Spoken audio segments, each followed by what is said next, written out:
Welcome to REVA'S. இன்னைக்கு நம்ம சேனல்ல ஏர் ட்ரை கிளே யூஸ் பண்ணிட்டு டேபிள் மேல வைக்கிற மாதிரியான ஒரு மினி பிளான்டர் எப்படி பண்றதுன்னு பார்க்கலாம். இந்த கிராஃப்ட் உங்களுக்கு பிடிச்சிருந்ததுன்னா வீடியோக்கு லைக் பண்ணி ஷேர் பண்ணுங்க. இன்னைக்கு நம்ம ஒரு 5 பிளான்டர்ஸ் எப்படி பண்றதுன்னு பார்க்கலாம். இப்போ ஃபர்ஸ்ட் நான் ஏர் ட்ரை கிளேயை இந்த கவரை ஒரு சிசர் யூஸ் பண்ணி கட் பண்ணி எடுத்துக்கிறேன். இந்த கிளே பொறுத்த வரைக்கும் நம்ம வந்து டெரகோட்டா கிளே யூஸ் பண்ணிட்டு ஜுவல்ஸ் எல்லாம் மேக் பண்ணுவோம் இல்லையா, அதை வந்து நம்ம பேக் பண்ணி எடுப்போம். இது வந்து கிட்டத்தட்ட ஏர் ட்ரை டெரகோட்டா கிளே மாதிரி. இந்த கிளேயோட டெக்ஸ்சர் வந்து எக்ஸாக்டாக சொல்லணும்னா நம்ம ஊர் பக்கத்தில் தோட்டத்தில் நம்ம களிமண் எடுத்து விளையாடுறதுக்காக பொம்மை இந்த மாதிரி ஏதாவது செய்வோம் இல்லையா, அந்த மாதிரியான ஒரு டெக்ஸ்சரில் இது இருக்கும். இப்போ இந்த கவரை பிரிச்சுட்டு தேவையான அளவுக்கு கிளே நான் எடுத்துக்கிறேன். நம்ம எவ்வளோ தேவையோ அவ்வளோ எடுத்ததுக்கப்புறம் மறுபடியும் இந்த கவரை வந்து நல்லா அதை சுற்றி வச்சிடணும். இல்லைனா வந்து இது ஏர் ட்ரை கிளேங்கிறதுனால ஓப்பனில் வச்சோன்னா சீக்கிரமாகவே ட்ரை ஆகிறதுக்கு சான்ஸ் இருக்குது. இப்போ தேவையான அளவுக்கு கிளே எடுத்து நான் ஒரு OHP ஷீட் மேலே வச்சுருக்கேன். ஏதாவது போர்டு இருந்தாலோ இல்லை திக்கான பிளாஸ்டிக் ஷீட் இருந்தாலோ அதை வந்து நம்ம இது தேய்க்கிறதுக்காக நம்ம யூஸ் பண்ணிக்கலாம். ஃபஸ்ட்டு வந்து கொஞ்சம் கிளே எடுத்துகிட்டு அதை நல்லா கையில் வச்சு மிக்ஸ் பண்ணி ரோல் பண்ணிவிட்டு எல்லா சைடுமே ஈவனாக இருக்கிற மாதிரி நான் இதை ரோல் பண்ணிக்கிறேன். ஒரு சைடு திக்காகவும் இன்னொரு சைடு தின்னாகவும் இருந்ததுன்னா நம்மளோட கிராஃப்ட் வந்து அவ்வளோ பர்ஃபெக்டாக கிடைக்காது நம்மளுக்கு.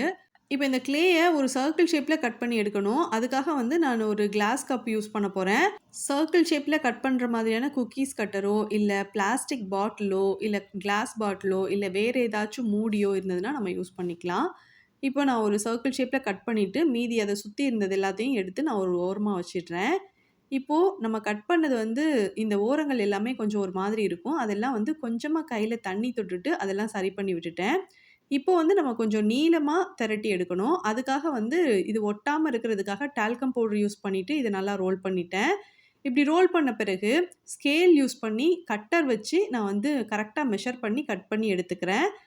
ஆல்ரெடி சர்க்கிள் ஷேப்பில் கட் பண்ணி வச்சுருந்தேன்ல, அது சுற்றியுமே இந்த கிளே ஷீட் வர மாதிரி வச்சு இதோட 2 எட்ஜையும் நல்லா ஒன்றோட ஒன்றா சேர்ந்துருக்கிற மாதிரி ஜாயின் பண்ணிட்டேன். இப்போ இதை நல்லா ப்ரெஸ் பண்ணி ஒட்டிடலாம். இதை ஸ்டிக் பண்ண பிறகு எக்ஸஸாக இருந்தது அப்படின்னா அதை வந்து சைட்லேயும் மேல் பக்கமாக வந்து எவ்வளோ உயரம் தேவையோ அந்த அளவுக்கு வந்து நம்ம நீட்டாக கட் பண்ணி விட்டுடலாம். இப்போ வந்து இது கொஞ்சம் உயரம் ரொம்ப அதிகம் இருக்கிற மாதிரி நான் ஃபீல் பண்ணேன். கொஞ்சம் சின்னதாக இருக்கட்டுமே அப்படின்றதுக்காக சிசர் யூஸ் பண்ணி கட் பண்ணிட்டேன். அடுத்து இதுக்கு டெக்ஸ்சர் வந்து நீங்கள் எந்த மாதிரி வேணாலும் கொடுக்கலாம். நான் வந்து ஒரு பின் யூஸ் பண்ணியிருக்கேன். சேஃப்டி பின் யூஸ் பண்ணிவிட்டு சின்ன சின்ன லைன்ஸாக போட்டு விட்டுக்கிறேன். இதுக்கு கலருமே நான் வந்து ப்ரௌன் கலர் கொடுக்க போகிறேன். இது வந்து பார்க்குறதுக்கு வுட்டில் செஞ்ச ஒரு பிளான்டர் மாதிரி இருக்கும். அதுக்காக தான் வந்துட்டு நான் இந்த மாதிரியான ஒரு டெக்ஸ்சர் கொடுத்துருக்கேன். சேஃப்டி பின்க்கு பதிலாக நம்ம வந்துட்டு டூத் பிக்கோ இல்லைனா எழுதாத காலி ரீஃபில் பென்னோ இருந்ததுன்னா கூட யூஸ் பண்ணிக்கலாம். இப்போது உள்பக்கமாகவும் வெளிப்பக்கமாகவும் சின்ன சின்ன கீறல்கள் வெடிப்புகள் இருந்ததுன்னா அதெல்லாம் கையில் கொஞ்சமாக தண்ணி தொட்டுட்டு எல்லாத்தையும் சரி பண்ணி விட்டுறணும். இது ட்ரை ஆகிடுச்சு அப்படின்னா அந்த கீறல்களும் வெடிப்புகளும் ரொம்ப பெருசாயிரும். அதுக்காக தான் சின்ன சின்ன கீறல்கள் இருக்கும்போதே நம்ம வந்து இதை சரி பண்ணிடணும்னு சொன்னேன். இப்போ வந்து இது ஓரளவுக்கு ரெடி ஆயிடுச்சு. இதை வந்து ட்ரை ஆகிறதுக்காக தனியாக எடுத்து வச்சிடலாம். இப்போ 2வது பிளான்டர் செய்கிறதுக்காக ஃபஸ்ட்டு நம்ம எப்படி சர்க்கிள் ஷேப்பில் கட் பண்ணோமோ அதே மாதிரி ஸ்கொயர் ஷேப்பில் நான் கட் பண்ணி எடுக்க போகிறேன். ஸ்கேல் யூஸ் பண்ணிவிட்டு 4 சென்டிமீட்டருக்கு மெஷர் பண்ணி ஒரு கிராஃப்ட் நைஃப் யூஸ் பண்ணிட்டு அதை கட் பண்ணி ஒரு ஓரமாக வச்சுருக்கேன். இப்போ மறுபடியும் கிளே எடுத்து ஈவனாக ரோல் பண்ண பிறகு 4 சைட்லேயும் எக்ஸஸாக இருக்கிறதெல்லாம் நீட்டாக கட் பண்ண பிறகு நம்ம ஸ்கொயர் ஷேப்பில் கட் பண்ணி வச்சுருக்கோம்ல, அதை சுற்றியுமே இந்த கிளே ஷீட் இருக்கிற மாதிரி வச்சு ஒன்றோட ஒன்றா ஜாயின் பண்ணி நல்லா ஸ்டிக் பண்ணிடணும். அப்படி ஸ்டிக் பண்ண பிறகு இது வந்து கரெக்டான ஒரு ஷேப்பில் இருக்காது. எக்ஸஸாக இருக்கிறத நான் இப்போ கட் பண்ணிட்டேன். அதுக்கப்புறம் 4 கார்னர்லேயும் லைட்டாக நம்ம ப்ரெஸ் பண்ணி இதை வந்து நம்ம கரெக்டான ஒரு ஷேப்புக்கு கொண்டு வரணும். இப்போ மறுபடியும் எக்ஸஸாக இருக்குது பாருங்கள், இதெல்லாம் நான் கட் பண்ணி எடுத்துட்டேன். இப்போ நம்ம ஜாயின் பண்ணது ஒன்றோட ஒன்றா சேர்த்து வச்சு ஒட்டினது எதுவுமே தெரியாத அளவுக்கு நம்ம வந்து இதை கரெக்டாக கையில் கொஞ்சமாக தண்ணி தொட்டுட்டு இதை நல்லா சரி பண்ணி விட்டுறணும். இப்போ வந்து 3ஆவதாக ஒரு பிளான்டர் பண்ண போகிறேன். அதுக்காக வந்து கொஞ்சம் கிளே எடுத்து ரோல் பண்ணிக்கிறேன். இதையுமே வந்துட்டு ஃபஸ்ட்டு ஒரு சர்க்கிள் ஷேப்பில் நான் வந்து கட் பண்ணிக்கிறேன். ஒரு மெஷரிங் கப் இருந்தது பக்கத்தில், அது யூஸ் பண்ணிவிட்டு நான் வந்து இதை கட் பண்ணி எடுத்திருக்கேன். ஃபஸ்ட்டு 2 பிளான்டருக்கு நம்ம வந்து எப்படி ரோல் பண்ணிவிட்டு 4 சைட்லேயும் கட் பண்ணிவிட்டு அதுக்கப்புறம் அதை எடுத்து நம்ம ஸ்டிக் பண்ணமோ அதே மெத்தடில் தான் இப்போ இந்த 3ஆவது பிளான்டரையும் செய்ய போகிறேன். இது வந்து ரொம்ப சின்னதாகவும் இல்லாமல் ரொம்ப பெரிய சைஸ்லேயும் இல்லாமல் ஒரு மீடியம் சைஸில் இருக்கிற மாதிரியான பிளான்டர். இப்போ இதை நான் வந்து அப்படியே உல்ட்டாவாக திருப்பி வச்சுட்டு டேப் பண்ணிக்கிறேன். இந்த சர்க்கிள் ஷேப்பில் நம்ம கட் பண்ணி வச்சுருந்ததில் கிளே ஷீட் மாதிரி கட் பண்ணி நம்ம ஸ்டிக் பண்ணியிருக்கோம் அப்படிங்கிறதே தெரியாத மாதிரி கொஞ்சமாக கையில் தண்ணி தொட்டுட்டு இந்த 2மே ஜாயின் பண்ணி விட்டுருக்கோம்ல, அந்த இடத்துல லைட்டாக ப்ரெஸ் பண்ணி 2ம் ஒன்றோட சேர்ந்து இருக்கிற மாதிரி வச்சு நம்ம வந்து இதை சரி பண்ணிடணும். இப்போ வந்து மறுபடியும் ஒரு குட்டி சர்க்கிள் ஷேப்பில் நான் வந்து ஒரு கிளே ரெடி பண்ணியிருக்கேன். அடுத்து எப்பவும் போல் க்ளே எடுத்து அதை ரோல் பண்ணிவிட்டு இதை வந்து கொஞ்சம் க்ராஸாக இருக்கிற மாதிரி 2 சைட்லேயும் கட் பண்ணிக்கிறேன். அதுக்கப்புறம் மேல் பக்கமும் கீழ்ப்பக்கமும் ஈவனாக இருக்கிற மாதிரி கட் பண்ணி விட்டுக்கிறேன்.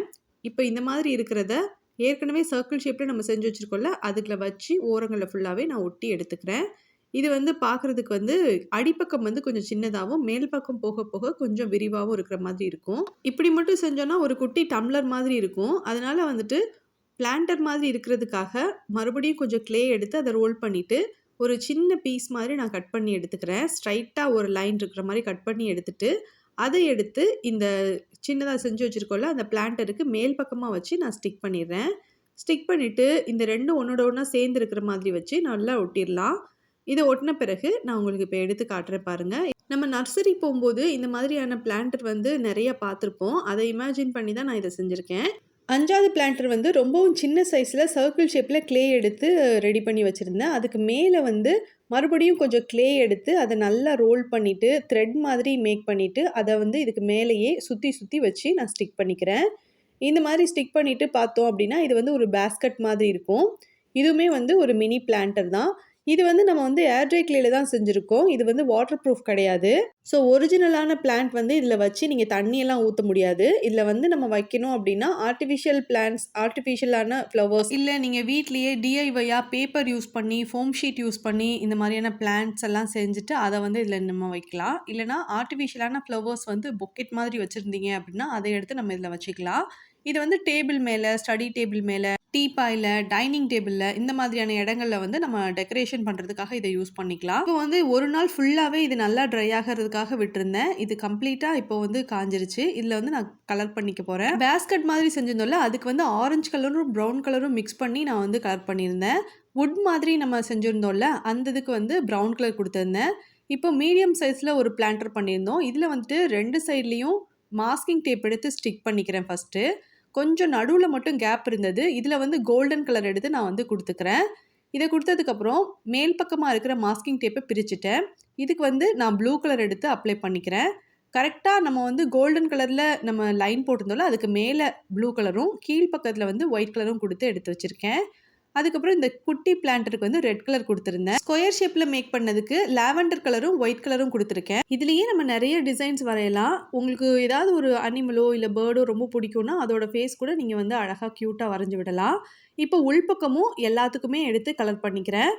நம்ம பெயிண்ட் பண்ணது கம்ப்ளீட்டாக ட்ரை ஆன பிறகு நம்மளுக்கு விருப்பம் இருந்துச்சுன்னா வார்னிஷ் வந்து ஒரு கோட்டிங் அப்ளை பண்ணலாம். வார்னிஷ் அப்ளை பண்ணிவிட்டு இதை வந்து பிளான்டராக யூஸ் பண்ணலாம். இல்லை பென் ஹோல்டர் உங்ககிட்ட இல்லைன்னா இதை வந்து நீங்கள் பென் ஹோல்டராக கூட யூஸ் பண்ணலாம். பட் நான் வந்து இதை பிளான்டராக தான் யூஸ் பண்ண போகிறேன். ஆர்டிஃபிஷியல் பிளான்ட்ஸ் எப்படி செய்கிறதுங்கிறத அடுத்த வீடியோவில் பார்ப்போம். தேங்க்ஸ் ஃபார் வாட்சிங்.